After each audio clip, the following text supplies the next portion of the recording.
இன்றைக்கான தகவல், அதாவது இப்பெல்லாம் ரோட்ல நிறைய தெருநாய்கள் பார்க்கிறோம்.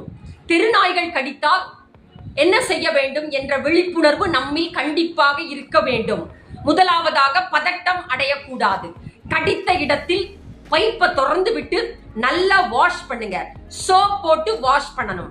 மூன்றாவதாக ஆன்டிசெப்டிக் லோஷனோ கிரீமோ இருந்தா அப்ளை பண்ணுங்க. இல்ல அப்படின்னா உடனே டாக்டரை போய் பார்க்கணும். டாக்டர் அங்கே உங்களுக்கு டிடி இன்ஜெக்ஷனோடு சேர்த்து நாய்க்கடி ஊசி இருக்கிறது. நாய்க்கடி ஊசி அப்படின்னா ஒரு ஊசி கிடையாது, கிட்டத்தட்ட இது ஒரு ஸ்கெடியூல்.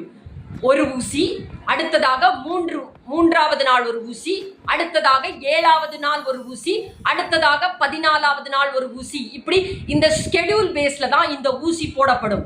இந்த மொத்த ஊசியும் போட்டாதான் அந்த மருந்து முழுமையாக வேலை செய்யும். அதனால் இந்த விஷயம் உங்களுக்கு பயனுள்ளதாக இருக்கும். உங்களுடைய நண்பர்களுக்கும் பகிர்ந்து கொள்ளுங்கள். நன்றி.